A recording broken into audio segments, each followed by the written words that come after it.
deep into the world's oceans and into the ionosphere, unquote. The ionosphere is an electrically conducting set of layers of the Earth's atmosphere about 30 miles to up to 250 miles above the planet's surface, in which atmospheric gases are ionized by solar radiation. It is also the ionosphere that Nikola Tesla claimed that he was able to oscillate with some kind of strong focused energy back in the 1920s. This high-tech military device is called Project HAARP, H-A-A-R-P, High Frequency Active Auroral Research Program. Aurora looks like it refers to aurora, and aurora usually is an electric discharge of ionized gas where over the poles or the polar regions. The cost so far is estimated to be $30 million for a demonstration test scheduled for December 1994, next month, to see if the computers can focus an electromagnetic beam into the ionosphere where the focus is desired. After that, several more millions of dollars are needed to evolve Project HAARP into what has been described as, quote, the most powerful such transmitter on Earth, unquote. What has several civilians in Alaska worried about, though, especially those residents who live in the Gakona, Alaska area where the transmitter has been built, is why they can't get specific answers from anyone about how such a military project was approved and funded with taxpayer dollars without anyone knowing, even those Gakona, Alaska residents who found out a few months ago when the Federal Aviation Administration began advising commercial pilots about how to avoid large amounts of intentional electromagnetic radiation that Project HAARP will generate and beam into the sky. Despite the protests of FAA engineers and Alaska bush pilots and ham radio operators, the final environmental impact statement from the federal government's EPA, Environmental Protection Agency, gave Project HAARP a green light for construction, which began last year and is now completed. It's ready to start experimenting with the ionosphere. But Anchorage resident, ham radio operator, and reporter Claire Zicker, who writes for Earth Island Journal, says communication to submarines might not be the whole story. Okay, here comes a report, folks. But in a congressional budget request, the Senate subcommittee report noted that they wanted to increase the money that they'd fund for HAARP in '96. And the reason was so that they could allow Earth-penetrating tomography over most of the northern hemisphere, in effect, turning it into a powerful X-ray machine capable of scanning regions looking for hidden tunnels and stuff like that. Over all of the North American hemisphere? You see how bizarre some of this starts to sound? My Lord, and have you seen this with your own eyes? Yes, I'll send you that too. Well, and you understand that tomography means being able to somehow see underneath the surface of the ground. That's all I mean, that's the only way I relate to that word, right? And what would happen for you and I, lay people, X-raying would be the thing we would relate to that's similar, although I'm sure this isn't radiation rays like a gamma ray. Well, and has any of the congressional discussion on this Project HAARP discussed the impact of these strong electromagnetic focused beams bounce back or whatever on biological systems? I have not found anything in the congressional stuff anywhere. We can barely get any of our elected legislators here to admit they know anything about it, yet I'm somewhere in the neighborhood of 80 to 90% certain that Ted Stevens is getting some military monies for Alaska through this, and that may be as much as he knows. I'm not sure. But in the last 12 months or so, you have not gotten any kind of a straightforward, articulated explanation for what HAARP's whole agenda is. Correct. The best we've gotten is a February 1990 document that we generally refer to as the RFP document. It's the one that describes the kinds of things that are in the Earth Island article. And RFP stands for? Request for a proposal. Okay. It would be what I would go out to the various people that might try to build this thing.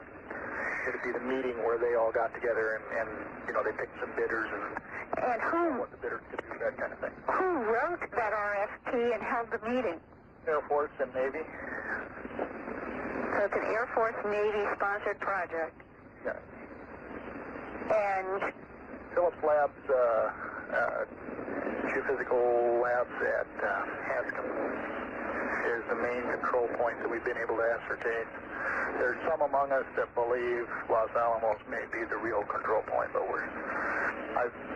I can almost see that connection if you talk about Los Alamos relative to non-lethal weapons, which you could easily construe this to be one of. Then I connect. But they've carefully avoided ever calling this a weapon. All it would disrupt is communications according to the way they've laid it out. So the fact that you might be able to do more than that, you might be able to knock missiles out of the sky, like if you dig through the Eastland patent, you know, you start getting into that kind of scenario. Okay, that it could be used to knock things out of the sky. Yeah. And was this transmitter in your Alaska area built in 1 year between last spring and now? Yes. The antenna field, they started leveling that a year ago.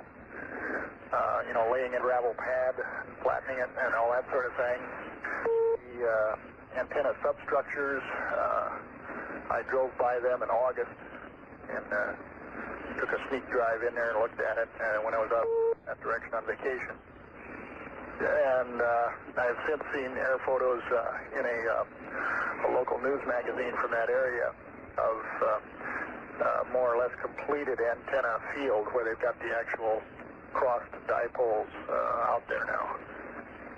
Now, how could they build all of this unless they were on some kind of federal land to begin with without Well, they are.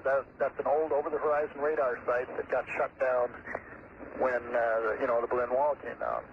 Now, truly, this project, in every way, shape, and form that I understand what it's doing, has Star Wars written all over it. You know, truly, you could have used a device very similar to this to project power into space to maybe power a giant laser beam to knock something else out. You know, there's the concepts of getting the energy up there seem fairly simple.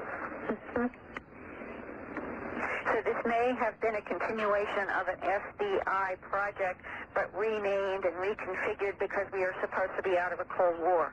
Got it. Wow. And Art, as you know, since the Reagan administration in the 1980s, there have long been rumors that the Star Wars program is actually part of some kind of Earth secret war with an off-planet intelligence. That's the question we always have to keep raising. Well, I have two big questions. When the one involves, I wonder what frequencies will be emitted by this HAARP project, both toward the ionosphere and apparently toward the Earth. This sounds like a dual mission. They said they're going to be looking for hidden tunnels, in effect mapping the underground Earth. That's what I got out of it. Yeah. And then also trying to affect the ionosphere. By manipulating it, oscillating it, and by actually blasting holes in it. Oh, wow. As a ham operator, I'm fascinated, and we will all be listening. And I promise you, Linda, we will be able to give you some input on what frequencies are in use. All right. And also, I think we should also address the issue of wildlife, because what's bothering these people is the same thing that should be bothering all of us who are taxpayers. This enormous project, and it may not be the only one on the surface of the Earth. There may be some other transmitters constructed like this, perhaps to work in concert together, but what the whole overall agenda is not clear. But this HAARP site lies 140 miles north of the town of Cordova on Prince William Sound, which is on the northwest tip of Alaska's Wrangell-St. Elias National Park. Since ordinary radar is known to be deadly to low-flying birds, HAARP's powerful radiation beam could pose a problem for migratory birds because the transmitter stands right in the pathway of what's called the critical Pacific flyway for some of the big birds. In addition, HAARP's ability to generate strong magnetic fields could conceivably interfere with the migration of birds, marine life, and Arctic animals that are known to rely on the Earth's magnetic fields to navigate over long distances. As Claire, his name is Claire Zicker, who's been writing for Earth Island Journal, said, these are all unknowns, and it may be that nothing will be known until they experiment, but what might be set in motion as a consequence of the experimentation. And one further question, which I'm hoping that listeners will actually write their congressional representatives in whatever state and ask about this Project HAARP, because according to one DoD consultant named Robert Windsor, that even if HAARP's beam were to be directed primarily at the ionosphere, people on the ground would still have reason to be concerned. On clear, damp nights, when there's moisture in the air, downdrafts, temperature inversions, it can cause something that's like a ducting or a super refracting that can send energy beams streaming back to the Earth with a, and this is the quote, a significant up to 10-fold increase in field intensity from what may be being beamed to the ionosphere. It seems to me that this is an area of many unknowns, and nothing has been answered, and people who are living in Alaska who have tried to find out the details have been sort of given a runaround, and this is being paid for by tax dollars. And this is one area where, in the United States of America, we could at least maybe have a leverage point on where some of our money is going. Let's see if we can put a little pressure on and find out. That's fascinating, Linda, fascinating. All right, where will you be next week? I think I'm going to be reporting from Philadelphia again. Okay, excellent. Let's get your address and telephone number out. Thanks. It's Linda Howe at Post Office Box 538 in Huntingdon Valley, Pennsylvania, spelled Hunting, D as in dog, O-N, Huntingdon Valley, Pennsylvania. The zip code is 19006, and I'm going to give out my fax number. It's area code 215-491-9842. And I look forward to correspondence from a Dreamland audience. You are giving me a tremendous amount of fascinating information, and I'm going to keep trying to report pieces of it as we continue in our evolution here of trying to find out greater truths. Linda, that's fascinating. Fascinating report. Thank you very much, and we'll talk to you next week. Okay. Take care. Linda Howe, and that is fascinating. One, it just begs all kinds of questions, and that is what kind of effect they're trying to have on the ionosphere. How will that affect terrestrial communications? Could it possibly affect the ionosphere permanently in some way? And why in God's name would they be looking for hidden tunnels, trying to map them below the Earth? The whole thing is a little odd. Project HAARP. We'll keep our eye on that one. In a moment, Dave Talbet is going to be here, and I think you're going to find what he has to say absolutely fascinating. Velikovsky's work became the exclusive subject of a journal called Pensée, founded and published by our guest, Dave Talbet. Over the following 2 years, a 10-issue series, Immanuel Yelikovsky Reconsidered, helped to bring considerable international attention to the Velikovsky debate. The first issue became the #1 bestseller on several college campuses and inspired stories in Reader's Digest, Analog, Time Magazine, Physics Today, Chemistry, Industrial Research, and World Medical Tribune, and numerous other publications. In 1974, portions of the Pensée series were published by Doubleday, the nation's largest publisher, as the book Velikovsky Reconsidered. In addition to the well-publicized claims of worlds in collision, Velikovsky had, in a brief and unpublished outline, set forth an extraordinary idea. He suggested that in the earliest age remembered by man, the Earth was a satellite of the planet Saturn, a planet Velikovsky associated with a former golden age. He identified Saturn as the dying god of ancient lore, and he claimed that a disruption of Saturn was responsible for the mythical deluge. But over the last 25 years of his life, the details of his Saturn research remained sketchy, and nothing more than a few pages were ever published. In just a moment, we'll bring on Dave Talbet, and he'll talk about old myths, or is it old reality, Velikovsky, and worlds in collision. Next on Dreamland.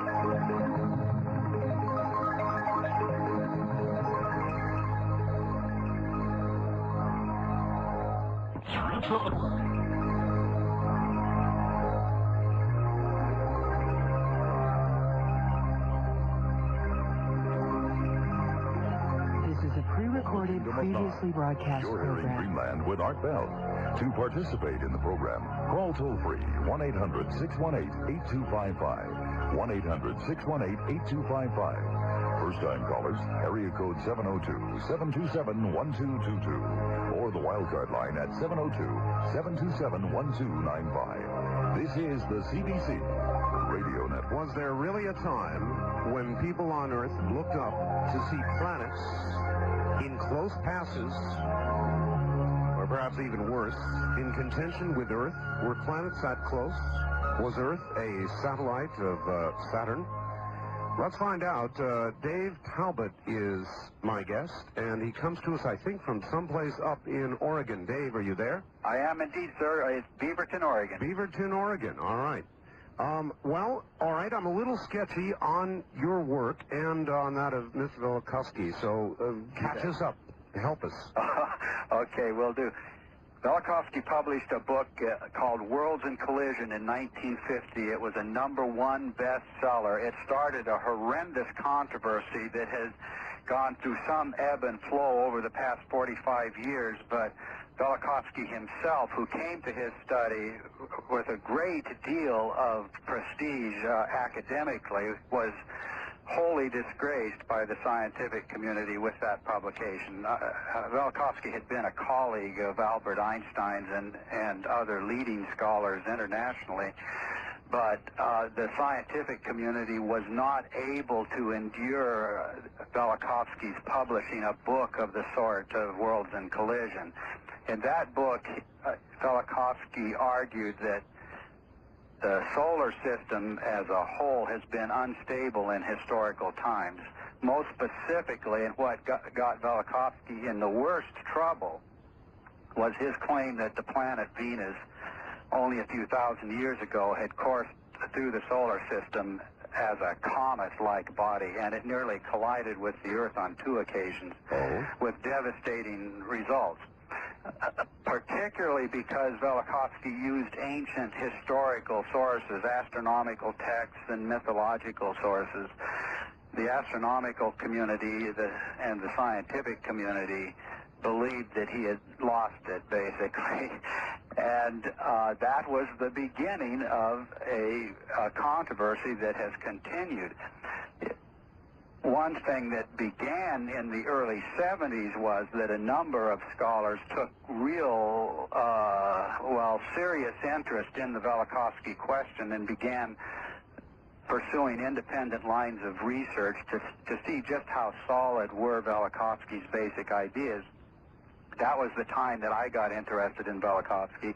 I was publishing a small journal called Ponce, and we decided to put out a special issue on the subject of Velikovsky, and the journal just exploded as a result of that, and it became a big seller around the world. It was called Immanuel Yelikovsky Reconsidered, and that led then to a total of 10 issues on the subject of Velikovsky. And as a result of that, quite a group of people did begin independent research, and this is a very big subject. I was one who began research with a very particular interest in Velikovsky's claims about the planet Saturn in the earliest remembered times. And I and others pursued the research rather quietly for many years. Now we feel that there has been a convergence of research in just the recent years, and also very significant space-age discovery that is dramatically supportive of Velikovsky's claims. What is that? Pardon me? What are the discoveries that are supportive of his claims? You bet. Well, number one, let's just take the Magellan probe of Venus. What we see on the planet Venus today is massive volcanism. We see continental scale lava flows where the normal impacting of meteors and so on over extended periods of time you would think have created substantial scars on the surface. But in major areas of Venus, you find no impact craters at all. There's been an immense catastrophe planet-wide on Venus.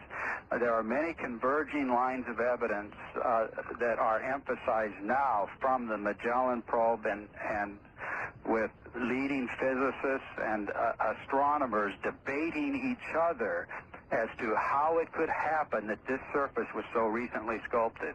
You have the whole phenomenon of missing rivers and oceans on Mars.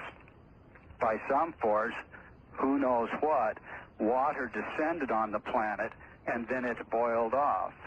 Yes. That's an unknown phenomenon. It was not expected by astronomers, and no one has produced an explanation that has gained any scientific consensus. Okay, Dave, what are we suggesting here? That planetary close calls or planetary close passes did these various catastrophic things to the surface of these planets? Is that the idea? That's the basic idea, and that's a fundamental Velikovskyan idea, Art. I don't know if anybody in the history of science, or let's say in the history of modern science, ever proposed such a thing, that the planetary system itself was unstable in historical times, that planets moved on irregular courses, that planets engaged each other in celestial combat, so to speak, and with devastating results, not just on the surfaces of the planets, but in Velikovsky's argument,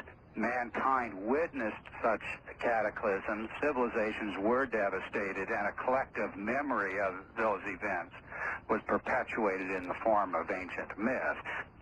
I was about to ask about ancient myth. In other words, a lot of these planets were assigned myths because we had very close encounters with them. They had very large effects on the people on Earth. Is that correct? That's the fundamental claim of Velikovsky. I believe that completely. I pursued that area of research for many years. I feel that a definitive argument can be made that the ancient gods were planets or planetary in character, that all of mankind was obsessed with the behavior of the planets, and that the origins of ancient civilization, the origins of the great mythical and symbolic traditions, the first expressions of primitive religions, really all of the distinguishing attributes of civilizations themselves can be related to man's response to these celestial phenomena. All right. If locally it was so totally disruptive with orbits perturbing all over the place and close calls or even hits, something had to come along and straighten all that out in view of the present alignment. Well, there is a challenge for anyone working within the Velikovskyan tradition as to how to explain dynamically a transition from a catastrophic solar system to a very peaceful and quiet and very regular solar system.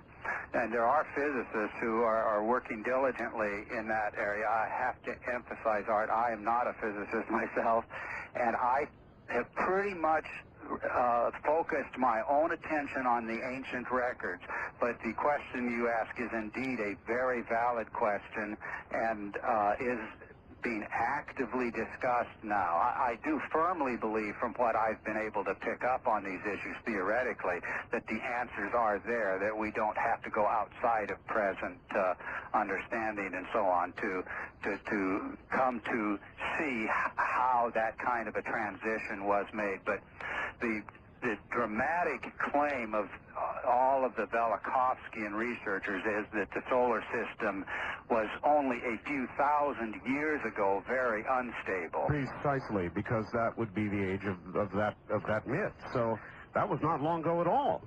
Oh, I would say, well, Velikovsky, let's start with his own thesis. He claimed in 1500 BC there was a near collision of the Earth with a comet like Venus, and he also postulated a couple of subsequent catastrophes involving the planet Mars. There are issues among catastrophists relative to chronology and dating. I personally have my doubts about the more recent catastrophes claimed by Velikovsky. I tend to think that the catastrophes with which the ancient mythical traditions are concerned were immediately prehistoric. That means they occurred just prior to the rise of civilization, and the primary activity of the builders of civilization really was a reflection of these events in many, many different ways that we can talk about. All right, let me ask you this. I've had a couple of recent guests on Dreamland who have felt that there is one, perhaps two rogue planets that from time to time return and will come very close to Earth, causing a terrible catastrophe, a reversal, well, if not a reversal, at least a pole change on which we would move, the pole would move several degrees, and in other words, a polar shift. And I wonder if that fits into any of his theories, Velikovsky. I think it fits in at least within a general theoretical framework. Now, I'm not sure what the proponents that you're referring to are saying about these rogue planets, whether they're identified. I presume they're not identified with any known planet today. No, they are not. So that would be a distinction from the Velikovsky viewpoint, because Velikovsky argues very forcefully that certain specific planets are identified with specific types of catastrophes. The planet Mars, the planet Venus, and the planet Saturn in particular are related to very specific catastrophic episodes. But anyone who's arguing that planets roamed through the solar system at certain ancient periods and caused great catastrophe would be very close to a Velikovskyan idea, I think. So, in other words, outside of our own solar system, you're suggesting there could be planets that are virtual roamers and that might at any time enter our solar system? Well, you know, Art, I don't actually have any opinion on that particular issue, because I myself focused on planetary mythology, where the identities of the planets can be quite clearly and definitively established. So I've looked very extensively at the ancient mythology of the planet Saturn. There's a coherent story there, and I believe that story was in fact recorded around the world, and it is a quite incredible tale, and there are definite coherent images attached to the planet Venus around the world, and incidentally those images are all the hieroglyphs in ancient languages for the comet. There is a massive amount of evidence to prove, I think conclusively, that ancient star worshippers did remember Venus as a comet-like body in the sky. And in fact, it was the prototype of the comet. All the things that they thought about or feared about comets originated in that experience of the prototypical comet, which was Venus. And that's why all of those cometary hieroglyphs are from Mesoamerica to China to ancient Mesopotamia attached to the planet Venus. Fascinating. Is there any idea that anything could occur in modern times or in the future that would relate to what he studied about in the recent past? Well, I myself, again, do not feel in a position to express an opinion on that. I guess what I'm saying is, if things were recently unstable and are even more recently stable, then why shouldn't we believe they could again be unstable from whatever it is that stabilized us? You bet. And it certainly suggests that the question is reasonable. It's only natural for people to ask that question. Mm-hmm. When the comet Shoemaker-Levy plows into Jupiter, everybody is asking that question. Mm-hmm. Could it happen here? And I think it's important for one to know that something of a cometary or cometary catastrophe sort did occur in the not-so-distant past, and that makes that question, could it happen here, much, much more interesting. Also, I've not met anybody yet who could answer this for me, but I'll try you. Shoemaker-Levy 9, if instead of coming as it did, Shoemaker-Levy 9 had been dead on course for Earth, could we have stopped it? Boy, we would need a physicist on this program to answer that. Art, my intuition says no. Mm-hmm. But I might just hasten to add, there are a number of people very close to the Velikovsky movement. I'll give an example. Dr. Victor Klub, Dean of the Department of Astrophysics at Oxford University, who has...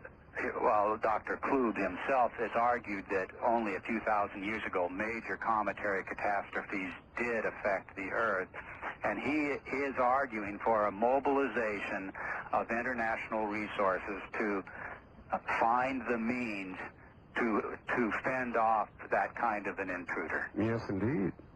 I think that's a very good idea. In addition, if Velikovsky is even halfway correct, then there could be easily another major period of either planetary disruption or a return of a group of comets that have been gone for a long time, or material that could certainly head toward Earth and kind of erase us. You bet. I get asked that question a lot, and I guess I would have to say my personal feeling is one of some confidence that this is not imminent. I tend not to be a doomsday philosopher, but it's impossible to deny that events happening not all that long ago exactly seem logically capable of happening again, and we have no way of saying. This is no way whatsoever of saying that there isn't an intruder out there, you know, with the Earth in its path at this very moment. And Velikovsky again, how many years BC was he suggesting all this occurred? Well, the great Venus catastrophe, he argued in Worlds in Collision, occurred around 1500 BC. 1500 BC. Yeah. Interesting. It's hard to imagine that any celestial event of that sort would be a one-time affair, that would have occurred that recently, then stabilized, and without the possibility of recurrence.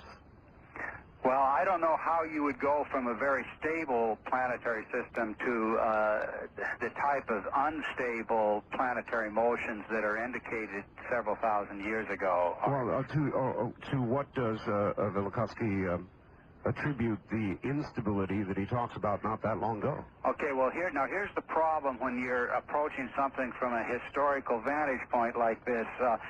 It's one thing to say, now, look, everybody, we have a great deal of evidence available to us. This is evidence in the ground. It's ancient sources and texts. It's a consistent message from many diverse cultures. In no way were the claims of one culture being prompted by another culture on the other side of the world, but they're giving us the same message about planetary catastrophe.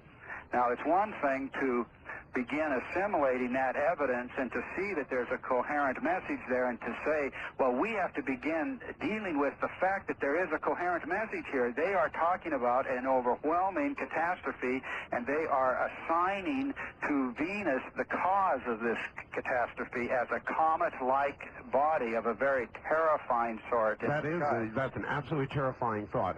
Dave, hold on just one moment. My guest is Dave Talbet. We'll get right back to him. Many of you... For this episode of cometary catastrophes and so on, that evidence doesn't answer the physics question. Therefore, it takes more than just those of us who are sifting through the historical material and so on to answer the questions. I have found that this has evolved into a lifelong research just to collate the various mythical traditions and to draw dependable conclusions from those. And I do believe you can do that, but it takes a great deal of work. The conclusions are really quite extraordinary, and they're quite profound. And I think they can even be convincing, Art, if we simply take the time to examine these themes one at a time. All right, well, let us do that. What about right here on Earth? I mean, the dinosaurs were, now they are not. Does Velikovsky have an explanation for the dinosaurs' exit? He doesn't have a specific explanation for the dinosaurs' exit because that was, of course, a considerable time prior to the Venus catastrophe and the Mars catastrophe episodes.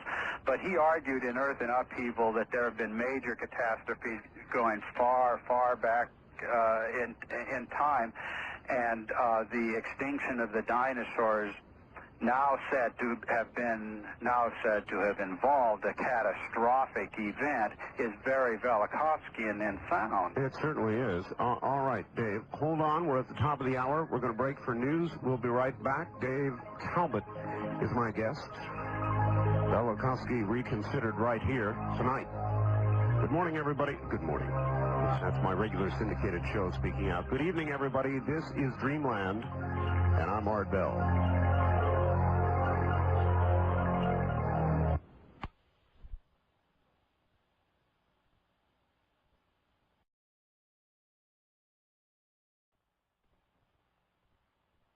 Close to my own heart because in 1972, when I was really being introduced to Velikovsky's work, I began what has turned into a lifelong research project. And let me just give a quick background on that. Velikovsky had claimed that the planet Saturn and the planet Earth had once moved in very close proximity as part of some kind of a system that subsequently unraveled. That the planet Saturn was the mythical god of the Golden Age. And he spoke of Saturn having gone kind of nova, or some kind of an explosion associated with the disruption of that primitive system. That disruption being recorded, among other things, mythically as the Great Deluge. There was a large quantity of ice that reached the Earth as a result of that catastrophe and gave birth to the Great Deluge legends.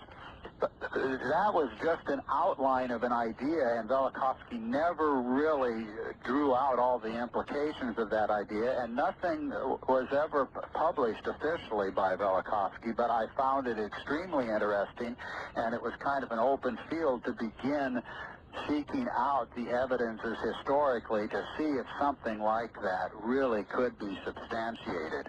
Now, the result of that was that I actually arrived at a very unified theory of ancient mythology. It's highly Velikovskyan, but it's not strictly Velikovskyan. I did come to the conclusion that Velikovsky's Venus and Mars scenarios in the 1500 BC time frame and then the 700 BC time frame, that those have to be reconsidered, and that there is actually something like a myth-making epoch in which the primary themes of myth originated, and this myth-making epoch was prior to the dawn of civilization. Now, the reason why I'm mentioning this point specifically is this myth-making epoch, I do now firmly believe, can be regarded as the age in which all of the great mythical traditions originated, and that the most traumatic experiences in the history of mankind were involved in this period of time. It was a completely different natural order. The planet Saturn did indeed exactly as Velikovsky claimed, dominate the sky at that time. Now, I found some really extraordinary things that I had never anticipated. One, for example, was that in a number of ancient languages, the words in those languages for sun, these are words that are translated as sun, such as the Greek helios, or the Latin sol, or the Assyrian Babylonian shamash. Those words for sun were the names of the planet Saturn in those ancient languages. Now, that is an extraordinary idea that just makes absolutely no sense. Now, but sense can be made of that if you allow a completely different interpretation to come in. Now, I eventually realized that the ancient sun gods that are at the center of many of the primitive rituals and so on at the beginning of civilization, those sun gods were the planet Saturn. And you cannot understand the story of those gods, such as the ancient Egyptian Atum-Ra. You cannot comprehend those stories in terms of anything familiar to us today, and in terms of anything we see in the sky today. The planets were the gods. The planet Saturn reigns in the beginning as the preeminent monarch celestially, the universal monarch, the ancient sun god. And there was, at that time, a spectacular configuration of planets in the sky. It stretched across the whole polar region of the sky. And, Dave, is there any pictograph evidence of this? In other words, if people in ancient times could look into the sky and see Venus that close. Yes. I can understand it would create the mythology you're talking about, but I would think there would be a lot of pictograph recordings of that. Well, I think that was a primary preoccupation, actually, of ancient star worshippers. The pictographs are everywhere. And, Art, I can tell you that I do not know of any recurring themes in the total body of pictographic evidence around the world. I do not know of a single theme that can be identified that answers to anything in our sky today. Not one, actually. Well, what can you point to that points to Velikovsky's... Well, I think actually all of the primary pictographic themes do relate to this ancient myth-making epoch and to a planetary configuration that evolved in very spectacular ways in the sky. Now, and it isn't going to be possible in the period of time that we have for me to kind of demonstrate a point conclusively, but I can kind of suggest some ways in which the evidence can be approached, and as time allows, I think people who get into this subject substantially and orient themselves to the various mythological themes, they will begin to pick up the integrity and the coherence of these themes. One is the idea of the ancient sun god. Well, pictures of the ancient sun god were drawn around the world. Now, that image, which is involves a number of complexities, also occurs at very simple levels as well. It involves a circle, and inside the circle you have another circle or a star. Now, that image of an orb or a star in front of or in the center of a larger circle is a universal pictograph of the ancient sun god. But that's only the beginning of the pictographic story, because that image has many, many different associations. But I'll tell you something else. If you look, whether it's Mesoamerica or ancient Egypt or ancient Mesopotamia, that star in the center of the circle, which is the larger circle, is always the sun god itself. Right. That star in the center is always Venus. Always. Huh. Now, that star, Venus, in the text, in the mythological traditions, has a story to it. Right. Let me just tell you what that story is. And we have to sort of fumble our way into this first because it is such a big subject, and it involves appearances or forms in the sky that we do not see today. And we have to sort of remember each step that we're reinterpreting ideas, we're reinterpreting language in terms of the literal meaning that these words had for the ancients. But that star in the center of the ancient sun god pictographically, it has in the mythical traditions a story. That sun god dies. When he dies, the golden age ends. This is true in ancient Mesopotamia, in Egypt, and throughout Mesoamerica. When he dies, that star, pictographically in the center of the sun, becomes a flaming serpent or dragon, which is the ancient hieroglyph around the world, together with maybe 4 or 5 other hieroglyphs that are very prominent for the comet. The birth of the comet Venus is synchronous with, in the global mythological tradition, the death of the ancient sun god, who is Saturn.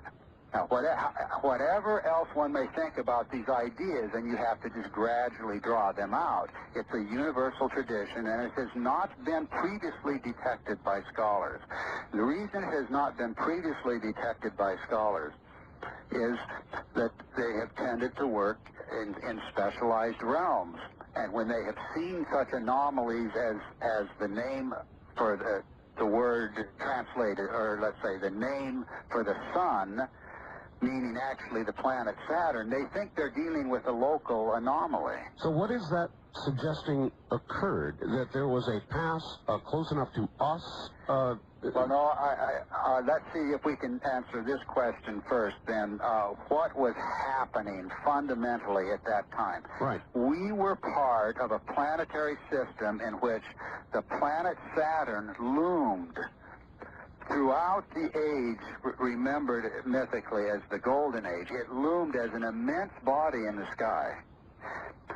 It was the ancient sun god, the central luminary of the sky, the universal monarch. Now, if you take any region's ancient traditions of kingship, you trace the lines of kings historically backward, you eventually reach a mythical first king who is a very luminous figure, who is in fact the ancient sun god. And that god is the planet Saturn, ruling the sky as the universal monarch, considered by every ancient culture as the prototype of kings. That's how powerful this entire experience was on the human imagination. Suggesting then what? That it was in an orbit almost similar to ours, very close to Earth? Is that correct? Okay, now we have to get to a level of a little bit more specificity. Not only did this ancient sun god dominate the sky, it was motionless. It did not move. Now, as bizarre as it may seem, it does not matter which ancient culture you go to. That culture will place the ancient sun god at the stationary center of the sky. It is the pivot of the celestial revolutions. That means there is only one place in the sky that it could have occupied, and that's the North Celestial Pole. So, however it may have occurred dynamically, the axis of the Earth was magnetically or otherwise fixed on that large, immense orb of Saturn. Therefore, the tradition of the ancient central sun, the superior sun, the best sun. These were the ancient terms for that sun to distinguish it from the body we call sun today. And that body in the sky has a very specific history, and it can be reconstructed down to highly specific forms recorded around the world, these forms behaving in very specific ways. And the history of that sun god, including the birth of the great comet Venus, which was mythically that central animating star appearing in the center of Venus, that its going forth as the great comet Venus was the exhalation or the departure of the sun god's own heart soul as a great comet, as the great fiery serpent dragon.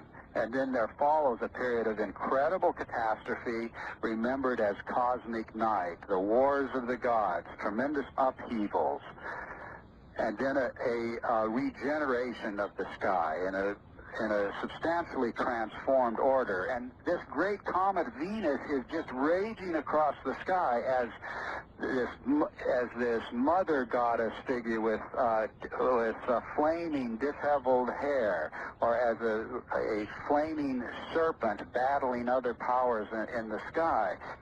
But that cometary figure was, before this episode, the star Venus, seen in the center of the sun and worshipped around the world as the Great Mother. And that was the original identity of the planet Venus, as the central luminous heart soul of the original universal monarch.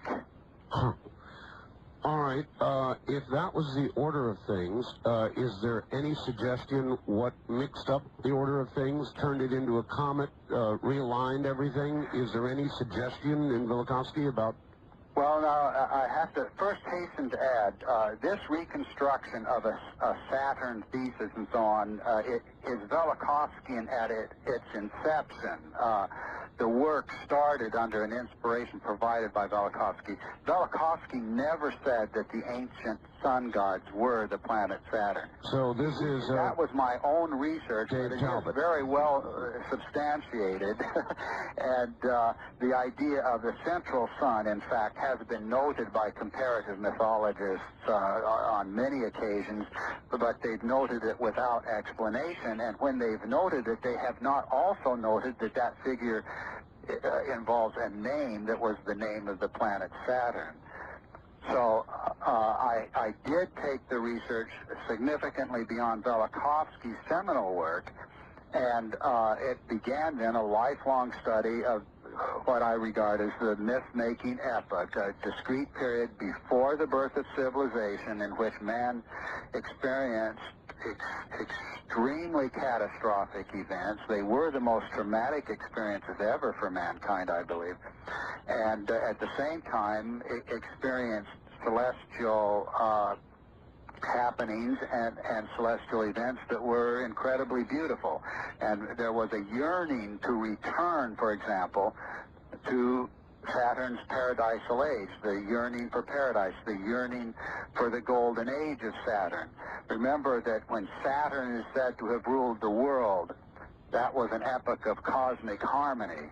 Every civilization really arose under the hope of recapturing Saturn's golden age. It's a really profound motive that you see expressed in all of the primary activities of the first civilizations, the hope to recapture the age of the universal monarch. What would Earth have been like, Dave, with Saturn in that position? Well, I'm not able to address myself the dynamic issues or the meteorological issues from any scientific vantage point. I can only talk about the apparent scenes of a collective recollection. Now, the recollection is it was an age before seasons. It was an age before cosmic cycles. There was no clear distinction of day and night. So I have supposed that we were part of a primitive planetary system in which we were moving through some diffuse gaseous envelope, perhaps extending out from Saturn, and so that we were not experiencing the normal cosmic cycle. There was more of a greenhouse effect, perhaps, and that general diffusion of light tended to subdue the normal clear distinctions between day and night. But in a subsequent period, that idyllic setting on planet Earth is ruptured. Well, you suggest idyllic, but by today's ecological standards, under those conditions, life as we know it might not even be possible. Actually, that could be true. I can only say that there is an accord, a consensus of ancient mythical traditions. I believe that they occur among all the primary cultures. They remember a lost golden age, and they will say specifically about that age. It was a time without conflict, a time without war, a time without hunger. The earth blossomed continuously, an eternal spring, no seasons. And this age came to a catastrophic conclusion. Now, it's significant that that mythical theme does not stand alone. It stands right beside the theme of the former universal monarch, the sun god who ruled the world while standing in one place. Well, Dave, how does that stand up with the biblical paradise on earth that at once we had? Is there a connection there? Oh, absolutely. I think the Eden paradise is an expression of that same collective recollection. And the paradise theme will be found, as I said, among all of the ancient cultures, but it does not generally stand alone. There usually is a central luminary presiding over that paradise, and it turns out to be the very figure standing at the head of the line of kings, who is the universal monarch, who is the ancient sun god, which rules the sky.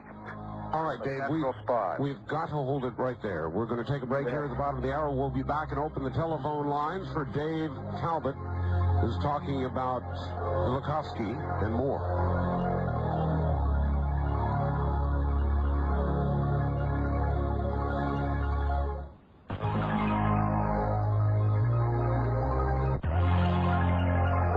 Of Nine. You're hearing Greenland with Art Bell. To participate in the program, call toll-free 1-800-618-8255. 1-800-618-8255. First-time callers, area code 702-727-1222. Or the wildcard line at 702-727-1295. This is the CBC Radio Network. Worlds in collision, could they have been? Could the solar system have been aligned, as Dave Talbot, an extension of some of Velikovsky's work suggests? If you have questions, we'd be glad to try and answer them for you, or engage in any discussion you would like. We'll give you the full...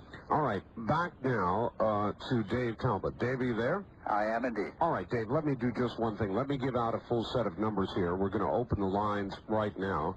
The first-time caller line, in case you have never called the program, is area code 702-727-1222. That's 702-727-1222.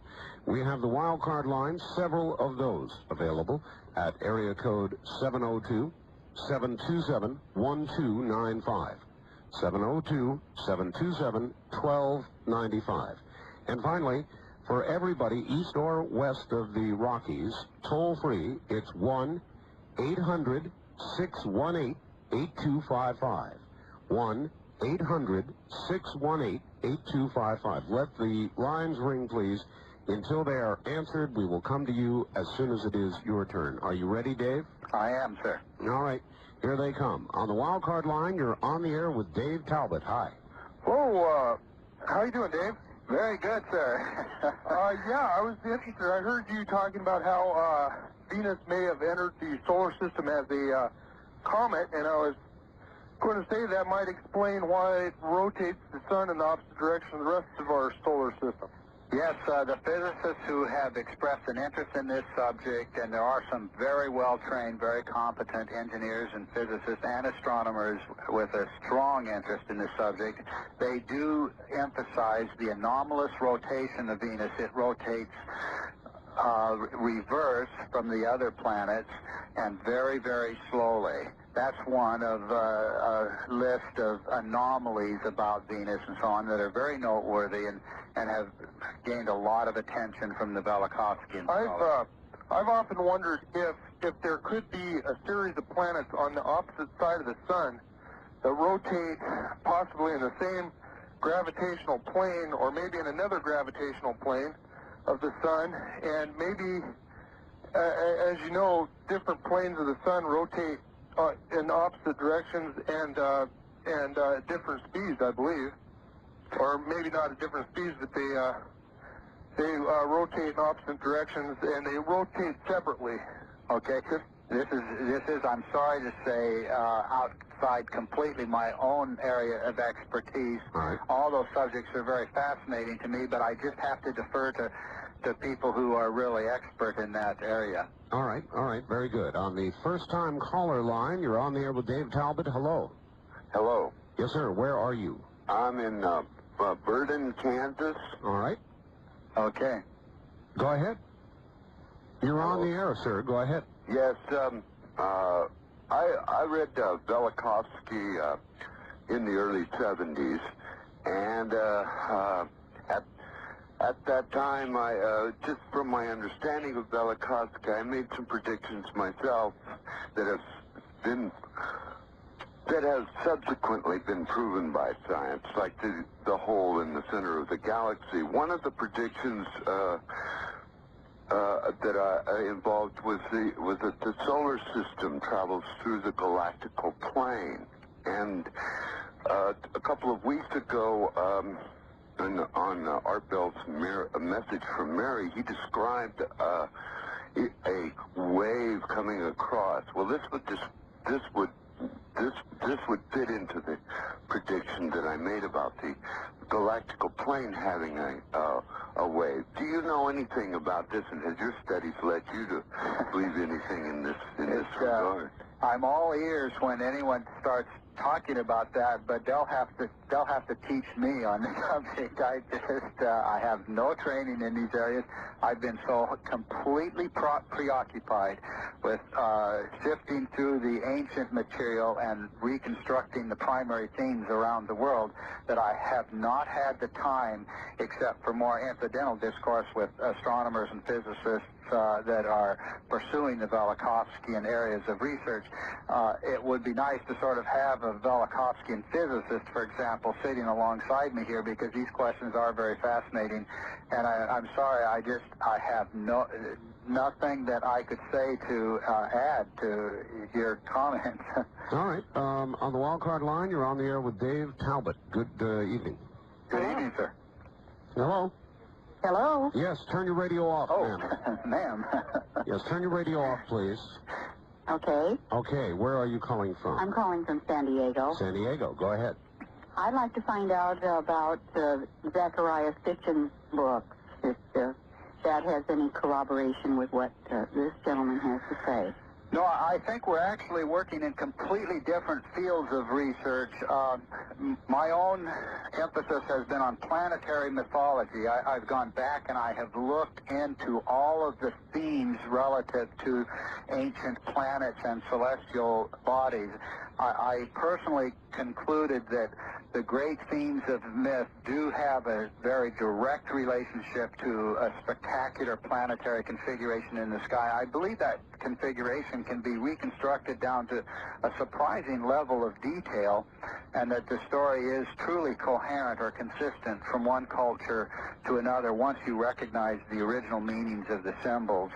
And this is all very literal. They drew pictures and they told stories about great celestial forms. The character of these forms can be identified from a study of the languages themselves, and that you can see there's a coherent story there. It's just that we've tried to interpret that story by reference to our sky today, and none of the story, or none of the aspects of the story make any sense in reference to our sky today. Now, Sitchin is really coming from a completely different vantage point, and I really don't have an opinion other than this. I do feel that his approach to Mesopotamian gods that I did observe and I cannot recall the name of this particular book, I did feel that he was not representing the context in which those figures are actually presented in historical sources. He was not representing those contexts properly, but beyond that, I don't have anything to observe on that. Well, his theory is that he got this information by decoding ancient records way back, maybe 30,000 years ago. Yes. And so that's why I wondered if you had read about that or knew about that. Right. No, again, that's really outside my bailiwick, too. Okay. On the toll-free line, you're on the air with Dave Talbot. Good evening. This is Fritz from Phoenix. Hello there. Dave, have you ever given thought how Velikovsky came up with his writing system here with Venus? Perhaps he was focused on by some outside intelligence. What do you think? Well, he was also a great scholar, and we have to give him credit for that, because he moved toward his thesis about the planet Venus through a series of steps. He was pursuing study of the time of Moses and became fascinated by the plagues of Egypt. And he concluded that there was a great natural event that occurred and could explain those plagues, and he began to look deeper, began to notice parallels in other lands, began to realize that there is a body in the sky. That's all fine. Well, Dave, what the caller is asking is whether there is some a suggestion or any suggestion in his work that extraterrestrials influenced it. Is that right, Fritz? Yes. All right.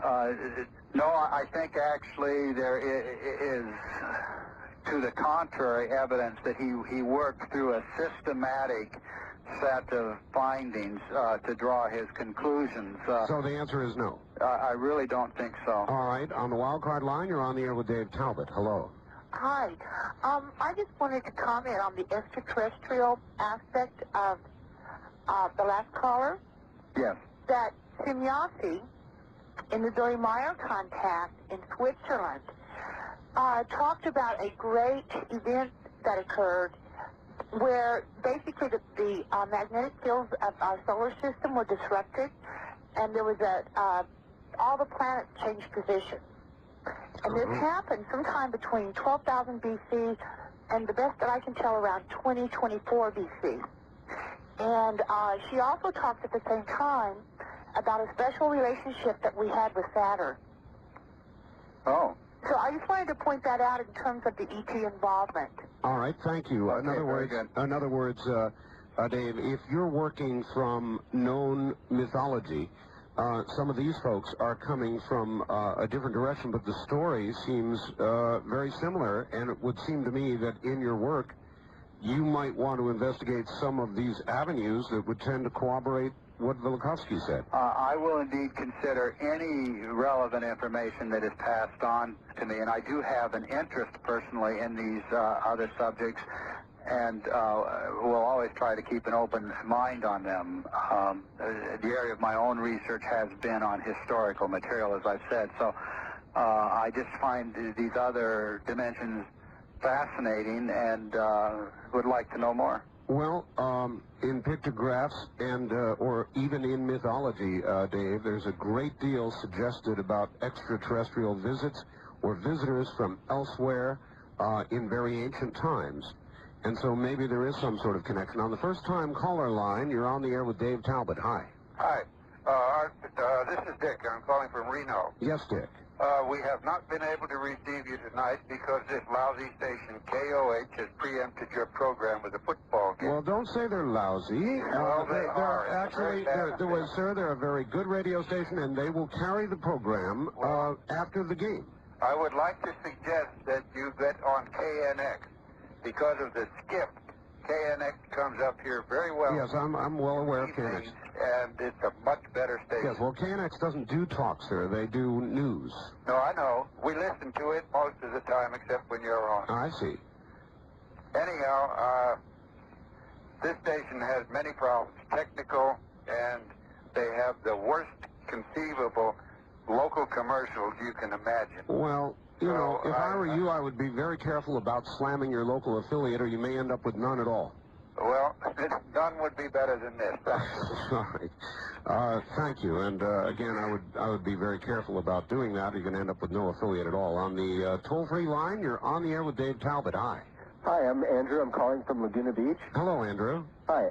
Dave, I really enjoy the show, and I've read Velikovsky's work. Very good. And I've been to Egypt and in the Valley of the Kings into some of the older tombs. And it is amazing, the murals, the astronomical murals surrounding some of these ancient tombs. Oh, yes. My big question is, in your theory, you have a Saturn being in the north. Yes. How would the southern hemispheric land masses view it. Well, they wouldn't actually, and it is interesting that the traditions nevertheless seem to be present. For example, there is the myth of the stationary sun among the Inca.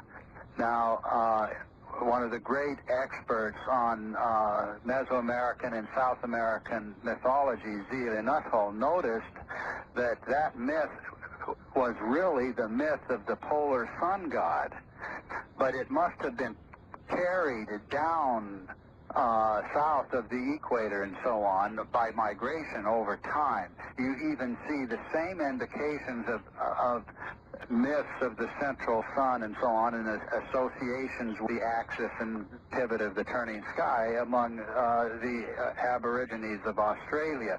There's a great deal of evidence to suggest that what was seen in the northern hemisphere and gave birth to these legends did disperse around the world. And it would be so big, it would be visible from to the north, even from the southern hemisphere country. No, I'm saying that they wouldn't have seen it from the southern hemisphere. The accounts, the mythology, the symbolism would have originated in that hemisphere where it was visible, but there was apparently substantial migration southward of those images and symbols. For example, at Cusco, I think in Peru, the temple to the former superior sun god has an opening to the north, which was noted by Zelia Nuttall in her pioneering work on the origins of civilization, and she claimed that myth of the former polar luminary was carried southward. In other words, the myth originated in the northern hemisphere. That's very interesting. This is why we have such extraordinary parallels in the myths of this ancient sun god, the cultural hero, and so on, from Alaska to Peru. Is this the same, then, Venus perturbation that Velikovsky talks about in 1500 BC, associated with the Jewish people leaving Egypt and the polar shift that caused the Red Sea to split, and the amount of carbon dioxide in the air leading to the creation of manna? Carbon, what he considered to be a reaction between lightning and the carbon in the sky. Could you elaborate? Well, let's just talk about Velikovsky's idea, and I really have to, for Velikovsky's sake, distinguish certain things that I've talked about from his work. Velikovsky claimed that the great plagues of Egypt, the plagues of the Exodus and so on, were connected with an overwhelming Venus catastrophe, and the Earth was completely shrouded in the great cometary tail of Venus. He claimed that out of that gaseous envelope, there was a congealing of hydrocarbons, or carbohydrates, I should say, of an edible sort, and that material descending on the Earth was the source of manna in the Exodus account. And directly associated with Moses and the migration through the desert. Yes, and he claimed that there was an event remembered as the parting of the Red Sea that was caused by the tidal forces of Venus, and the plagues of Egypt, the great wind and the earthquake and so on, and perhaps even the descent of vermin were related to this Venus cometary catastrophe. Now, I'm in a little bit of an ambiguous position here because my own research led a little in a different direction, and I tended to reinterpret some of these things in a non-Velikovskyan way. Well, Velikovskyan in the fundamental sense, but not Velikovskyan in the specific sense that he was interpreting those stories. So I think out of respect for Velikovsky, we need to acknowledge that it was he who claimed that manna had descended from a in other words, what you're saying cometary tail. All right. What you're saying is you don't buy that, and that's where you differ with him. Is that about right? Yeah, I've not been convinced of that. Let's put it this way. All right. Very good. Well, we don't have to tiptoe around things, Dave. Okay. And I'll avoid that. Okay. On the wild card line, you're on the air with Dave Talbot. Hello. Hello there. No, you're not. On the second wildcard line, you're on the air with Dave Talbot. Good evening. Hello there. Hello. Yes, hello. Yes, I have, pardon? Go ahead. Well, I have over 700 replies from an ad in the newspaper. For what? And, pardon? For what? Could you hold on just a second? No. Goodbye. On the first-time caller line, you're on the air with Dave Talbot. Good evening. Hello there. Hello. Yes, you're on the air. Turn your radio off. I have done that. Okay, good. Where are you calling from? From Phoenix. From Phoenix. All right, go ahead. My question is, if Velikovsky was such a renowned scholar before he published this work, what happened that the tables turned that he was then vilified for not being a good scholar? How did it not get turned around that people took the work more seriously rather than degrading the scientist? That's a good question. What vilified him, Dave?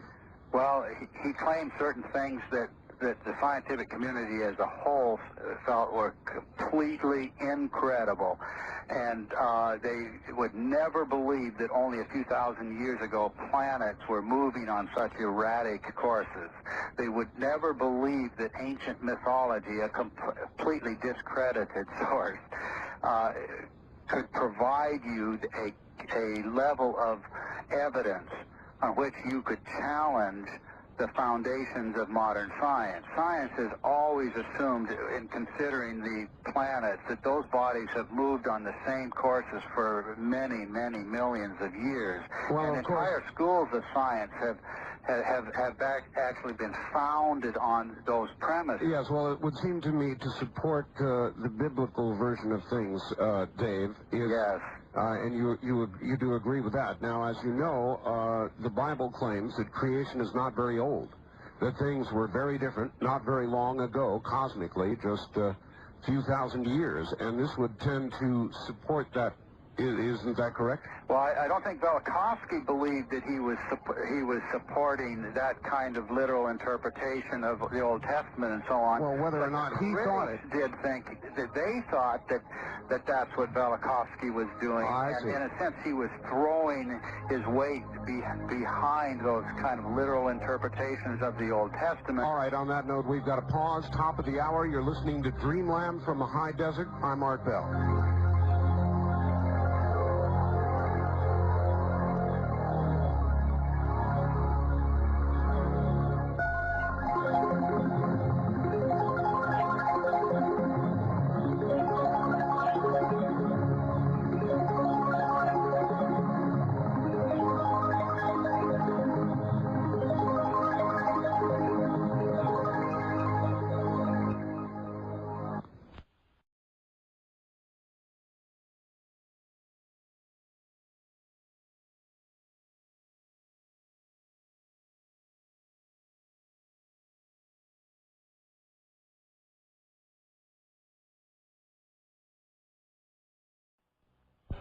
Back now to Dave Talbot. Dave, we were talking about the vilification of Velikovsky. And when do you think that regular science and scientists vilified Velikovsky because his theories seem to validate biblical explanations? I do think that was one of the reasons, and they said so explicitly. I think there were other reasons as well. I think every leading scientist of the day was entrenched in a work that had existed by inertia for many, many decades, and life's work was invested in those theoretical frameworks. Textbooks were written, classes were taught with these theoretical frameworks leading the way. Velikovsky was proposing to remove the rug entirely, and they just felt that was completely untenable, and it was just too preposterous to even take the time to read. So the denunciations of Velikovsky generally were written by scientists who had not even read his book. That's how horrendous that controversy really was. All right. There's a lot of it going on today, too. On the toll-free line, you're on the air with Dave Talbot. Good evening. Hello, good evening. This is Eugene speaking from SoCal, Northern California. Yes, sir. I had a question concerning Velikovsky's theory of reverse polarity. Did he allege it was caused by a large body moving close to the Earth? Yes, he did, as I recall, and I believe that he suggested that an electrical discharge passing between the comet Venus and the planet Earth was involved in a reversal of polarity, and he suggested also a tilting of the axis of the Earth, in fact, a tipping over of the Earth. Okay, was this a phenomena caused by a large comet, or was it a potential scenario that could occur again?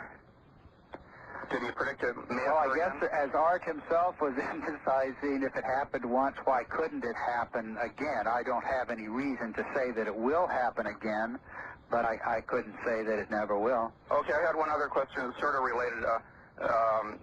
There was an abduction in Pascagoula, Mississippi on October the 11th, 1973. I don't hear much about that abduction. Was it, did they find it was fraudulent? Or Okay, well, that would be out of the scope of my guess, right, Dave? Or do you have something else? I would not have anything I could say on that. All right. A large electrical discharge that caused a reversal of the poles.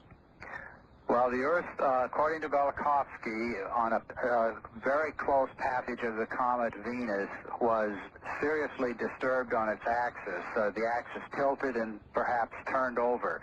And Velikovsky also suggests that the direction of the Earth's rotation has changed more than once as a result of cosmic catastrophes, that the sun once rose in the west. Well, I have said it before, and I will say it again. If all this occurred in the very recent past, cosmically, then there's every reason to believe that it could easily occur again, and that would coincide with some of the predictions made by Nostradamus and others about what's going to occur around the year 2000. I'm sure you don't want to touch that with a 10-foot pole. There are a lot of doomsday predictions. Now, I'm not a doomsdayer myself. I understand. It's just that what you're saying fits into it very easily for me. But I should hasten to add that much of the doomsday psychology is rooted in the past. It's rooted in a collective memory of overwhelming catastrophe. And generally, as the calendar reaches round numbers... Yeah, but Dave, that bolsters that idea. I know exactly what you're saying, and I'm not going to dispute the theoretical possibility of catastrophes happening again. And I think we just have to leave it as an open question. We do not know of anything at this moment, such as a cometary intruder. But what did happen in the past certainly could happen again. That's right. All right, on the toll-free line, you're on the air with Dave Talbot. Hi. Yeah, I'd like to ask your guest if he knows anything about Bode's law. About what? Bode's law. Well, it's a subject of rather continuous discussion among the physicists and so on involved in the Velikovskyan issue, but I would not be able to address it myself. And incidentally, Art, if it's okay with you and at the appropriate juncture, I should mention this symposium coming up in just a few days. It's an international symposium in the Portland area with scholars from around the world, and it will include people who can address Bode's law and other major dynamic issues raised by Velikovsky's work. All right. Dr. Victor Klub will be present. He's the head of the Department of Astrophysics at Oxford University. The very well-known astronomer Tom Van Flandern, the anthropologist, head of the Department of Anthropology at Drew University, Roger Westcott, former president of the American Linguistics Association, a leading classicist with an excellent reputation around the world, a professor of classics at Bard College, Bill Mullen, will be present. Dr. Vine Deloria, perhaps the most popular Native American writer in the country. And the theme?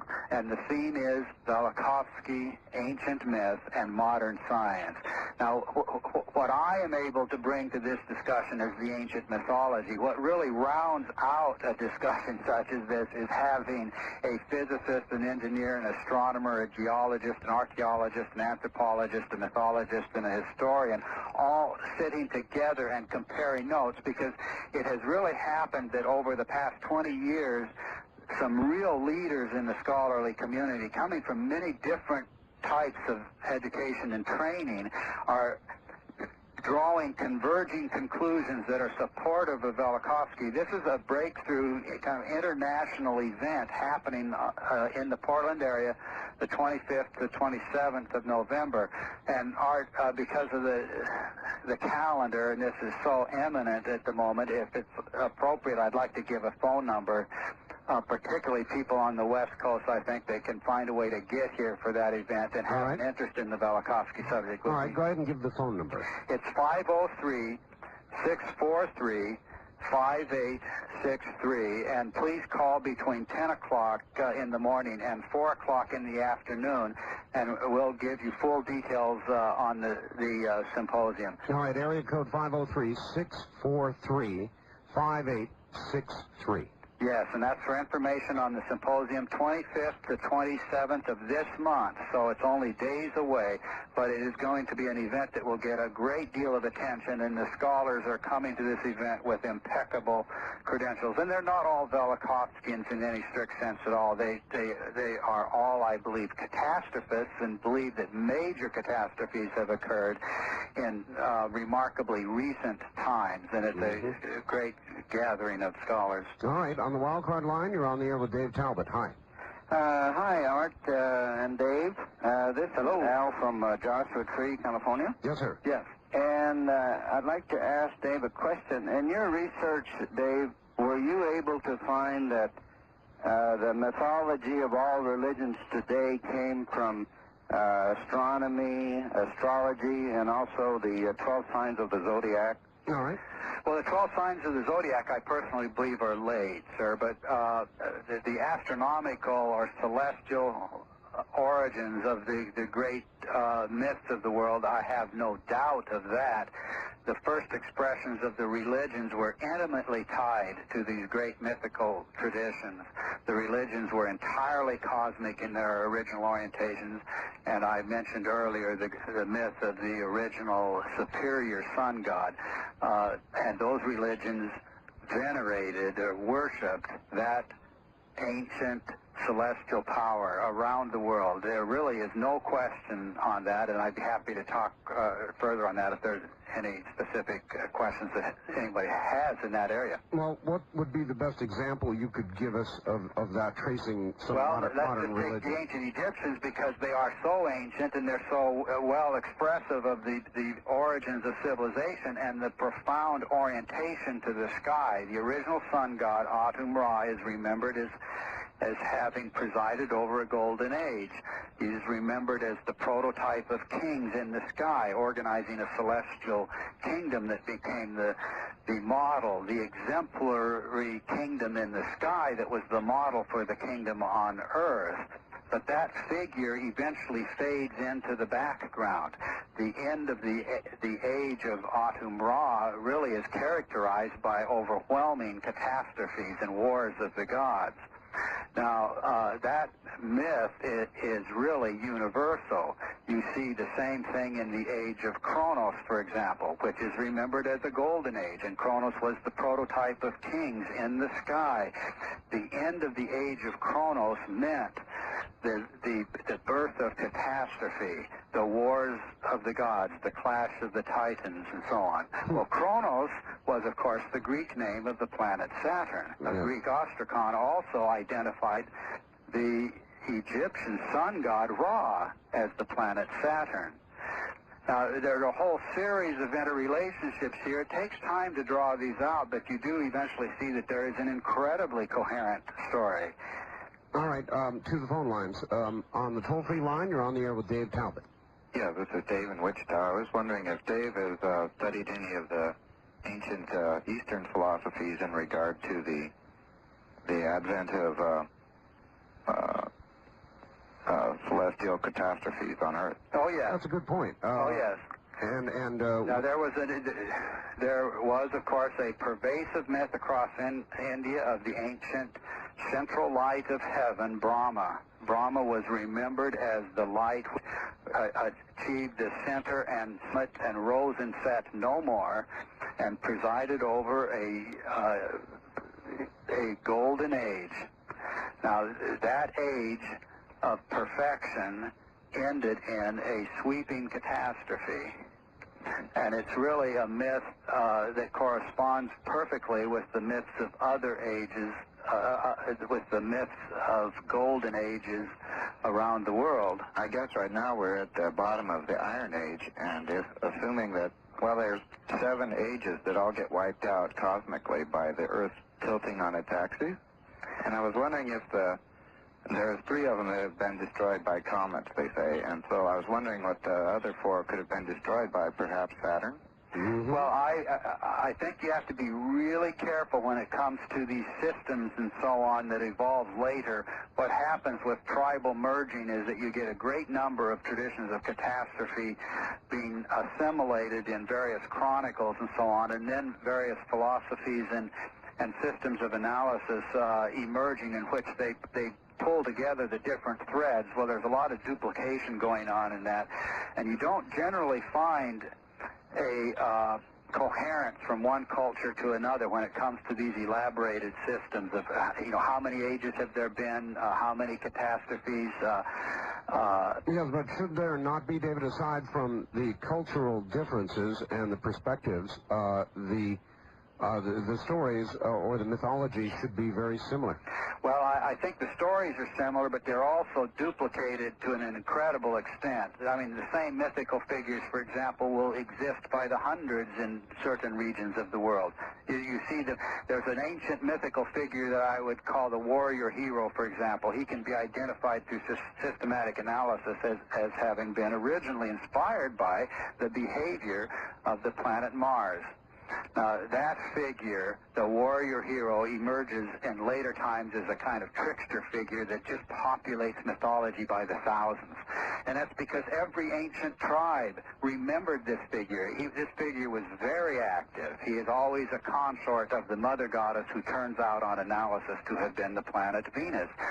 But what did that mean? I mean, these aspects of the story require quite fine analysis, but that there was a figure remembered by all of these ancient tribes as the great ancestral warrior hero is really significant. You look at details of that story down to many, many fascinating parts and so on, that they would occur around the world is just too remarkable. This is the warrior hero prince who consorts with the daughter of a great king. Now, why? Where did such a story come from? Well, I believe you can actually answer that by going to the earliest expressions of those myths, and you see that the myths originated in a spectacular celestial epoch, an epoch of celestial figures behaving in very specific ways. The planet Saturn is at the heart of that story. The planet Venus is intimately involved in that story, as I suggested earlier. And the planet Mars is, in fact, the most active figure of all, and which is why he populates the mythscape so dominantly in later times. All right. On the toll-free line, you're on the air with Dave Talbot. Good evening. Hello there. No, you're not. On the wildcard line, you're on the air with Dave Talbot. Hi. Hi, I'm calling from San Diego. Yes, sir. And I just wanted to restate again about Sitchin. Did you call earlier, sir? No, the lady called up and tried to say something. I think Sitchin is kind of related to Mr. Talbot's idea because he talked about a period of 3,600 years where an extra planet in the solar system closes in, and some of the things that are explained by it, such as the asteroid belt, which was a result of an earlier collision with one of the moons of this planet. And if I do a little quick math, since your author said that the things that Velikovsky talked about occurred at 1500 BC, it should be coming back about 2100. Oops. I made exactly the same connection, caller. So I thought it would be good to talk about. And the second thing I wanted to ask if he's planning on publishing his own ideas pretty soon. That's a good question. How about that, Dave? Well, I published a book called The Saturn Myth in 1980. It was published by Doubleday, and I have a series of volumes.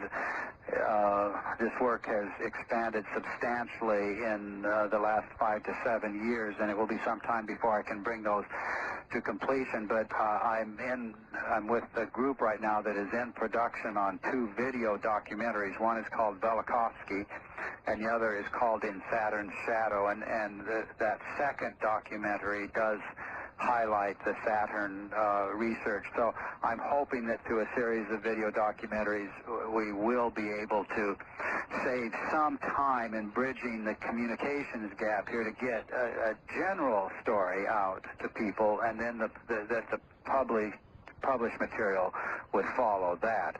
But this is a field in which the interest has been very high now by scholars who have been pursuing the historical material, and I think there is an incredible story that is going to come out in the next few years. Do you expect there to be discoveries in modern astronomy or science, any other field of science, which will begin to verify Velikovsky? Well, I really do, and I think anybody who would take a fair look at the direction of space-age discovery would have to say that the image of the solar system presented by modern science today is much more Velikovskyan in appearance than it ever was in the vicinity of 1950 when Velikovsky published Worlds in Collision. I mean, everything that we have learned about the planets as the result of space-age discovery has emphasized recent geological activity. All right, Dave, on that note, we've got to pause here at the bottom of the hour. Dave Talbet is my guest, the works of Velikovsky and beyond. Less than 2.5, or just about 2.5 hours now to order the newsletter. The inaugural edition. After that, the chance gone. The number is 1-800-917-4278. Visa MasterCard only. Visa MasterCard only. $29.95 a year at 1-800-917-4278.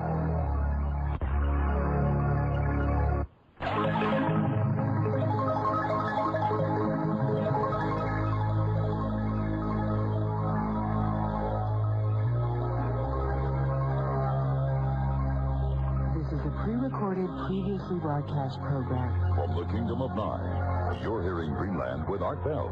To participate in the program, call toll-free 1-800-618-8255. 1-800-618-8255. First-time callers, area code 702-727-1222. Or the wildcard line at 702-727-1295. This is the CBC Radio Network.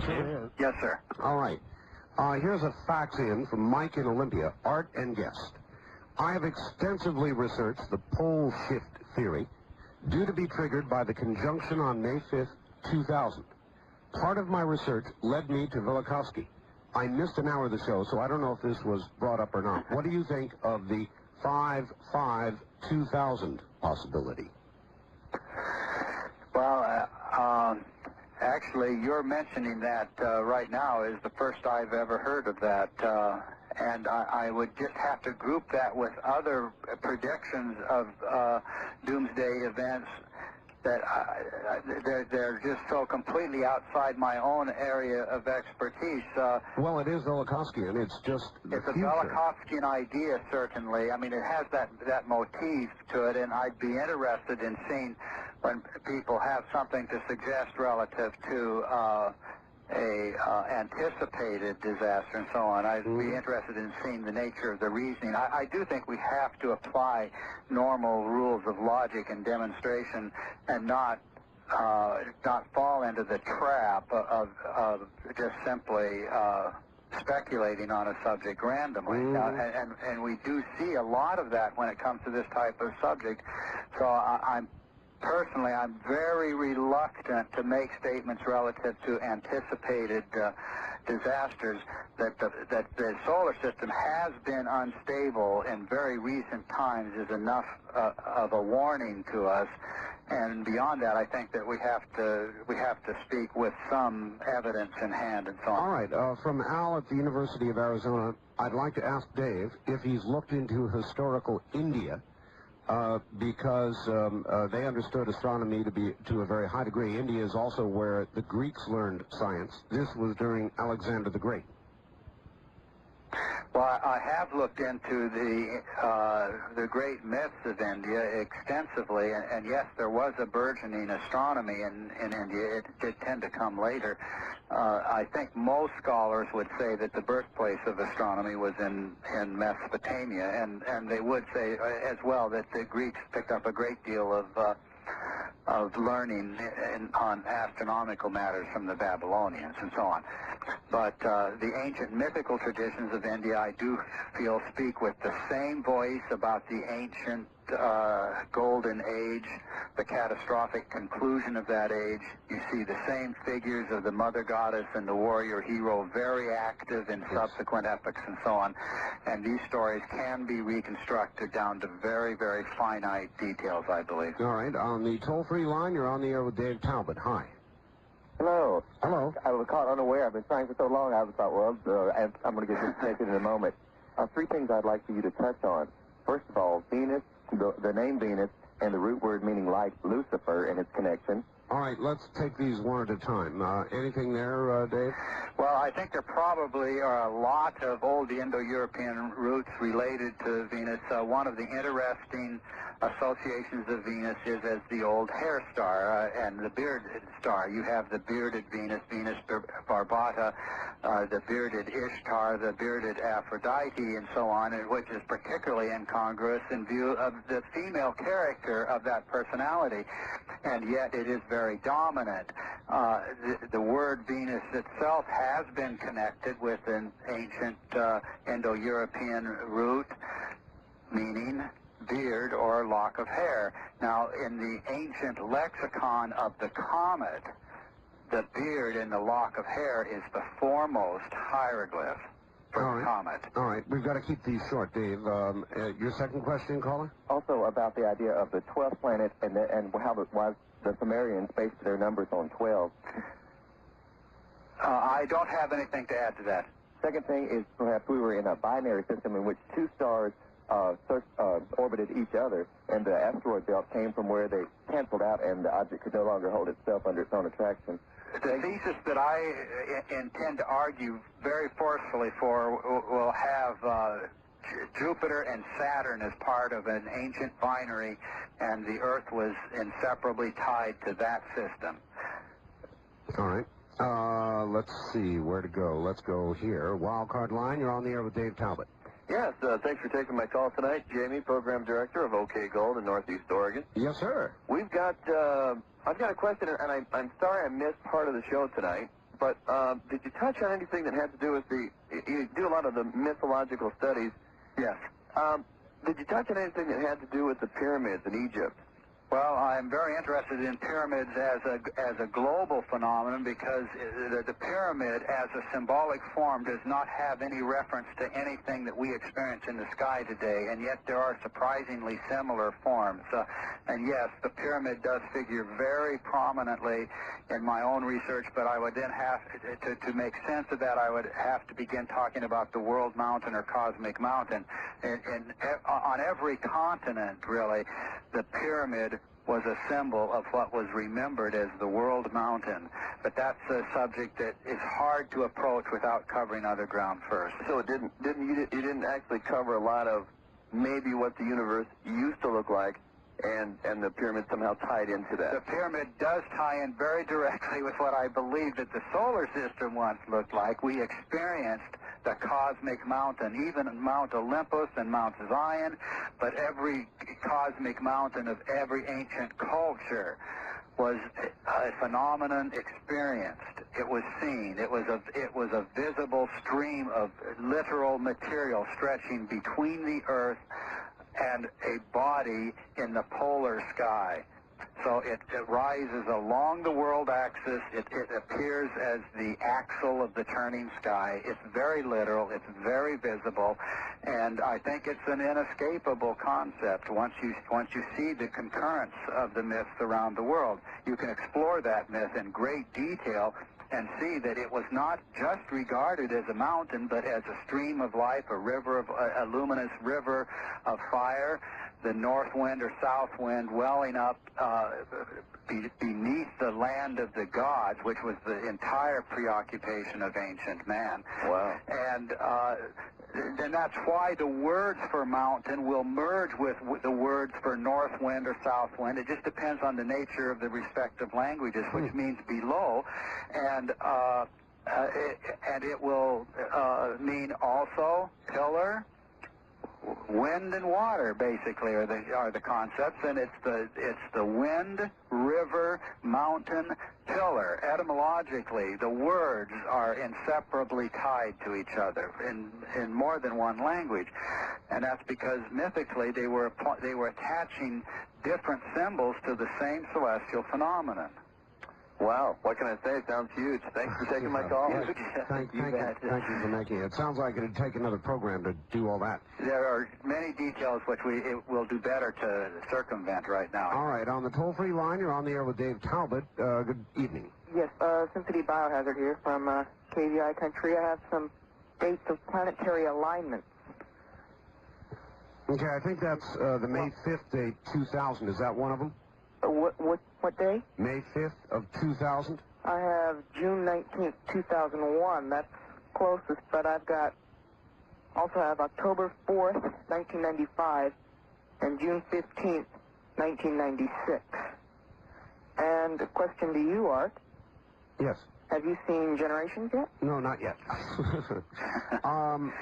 Well, Art, he just mentioned the concept of alignment, and there is an ancient mythical concept that is very crucial here, and it's fundamental to the entire reconstruction that I'm offering, and that is the myth of the Great Conjunction. The myth is that the planet stood in line during the mythical Golden Age. There was an alignment or conjunction of planets of a different sort than we see today. Today it's a very tentative and ephemeral alignment and very remote from us. But the planetary system that I am proposing we experienced so dramatically just a few thousand years ago involved a sustained conjunction of Saturn and Jupiter. The two bodies were moving on synchronous orbits, so we could not even see Jupiter. This is why when that planetary system broke down, Jupiter emerged as the sun god reborn, the sun god regenerated. Jupiter is, in all of the dominant astronomical traditions, the child of Saturn for reasons that make no sense to us today. And when Kronos is overthrown, it is by Zeus, who is Jupiter. When Saturn gives way to a successor, that successor is Jupiter.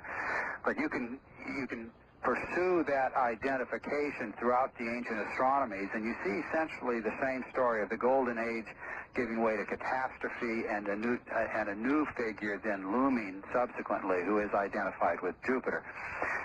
There's no reason looking out at the distant stars and so on, or planets, why we would conjure these kind of ideas out of nothing about the planets. There's some concrete experience involved in all of this. All right.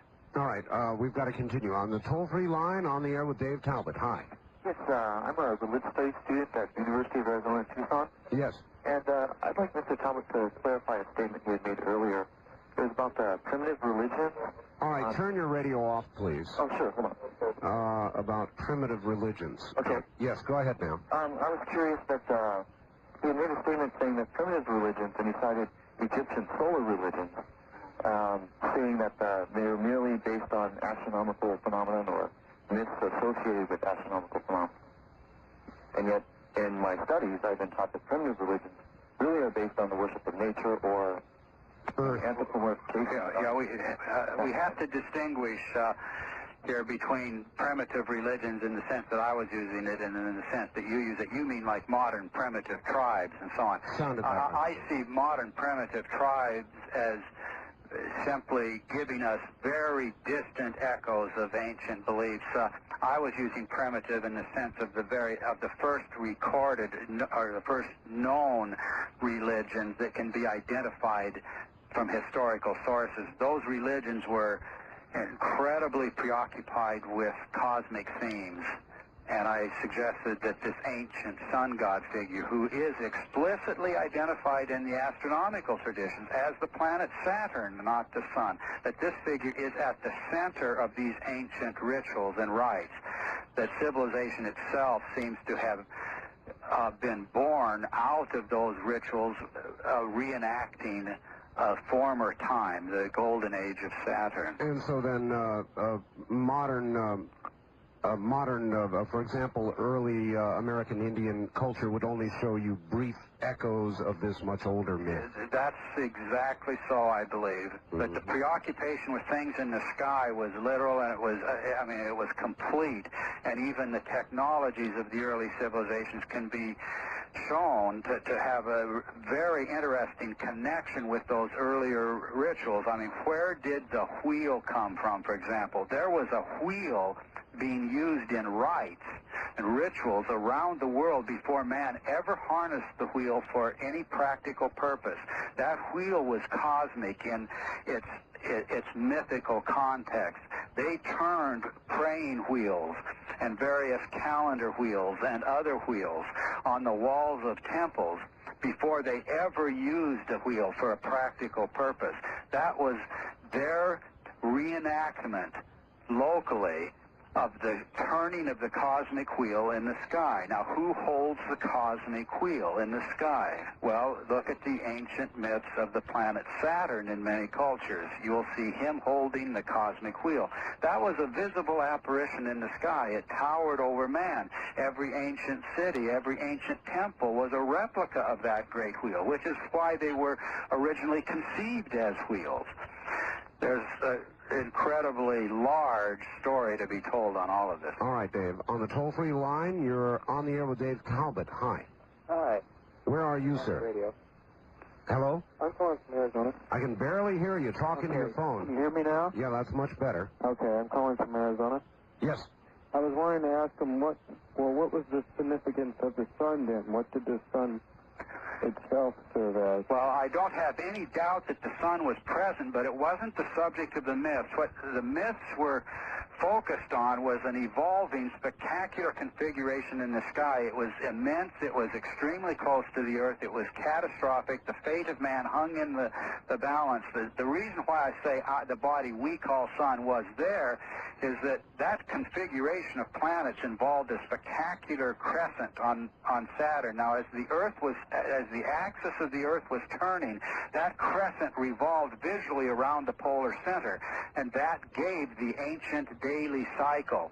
The relationship of that crescent to the archaic cycle of day and night is very clearly established. That crescent pointed west, so to speak, and was descending as the sky darkened and that configuration grew bright. It was directly below as the configuration was most spectacular and bright. Then as the crescent rose to the right, the sky was surrounding it was brightening, and so the configuration faded. And as the crescent was above, that was the period of diminished light of that spectacular configuration. And I throw this out as a test for anyone. Investigate ancient symbols of the crescent and its relationship to the daily cycle. That symbolism will make no sense in terms of any behavior of our little crescent moon today or anything of that sort. You will see a direct relationship between the positions of that crescent, and it might be just depicted as a pure crescent, or it might be presented as the horns of a bull or the twin peaks of a great cosmic mountain or a ship sailing around the sky. The positions of that crescent form in relationship to the daily cycle are those positions that would be predicted by any theory that puts planet Saturn at the pole, illuminated by the sun, so that the earthbound observer saw a crescent on that body turning as the Earth's axis turned. All right, very little amount of time here, Dave. On the wild card line, you're on the air with Dave Talbot. Hi. Hi, I'm calling from Eastern Oregon. Yes?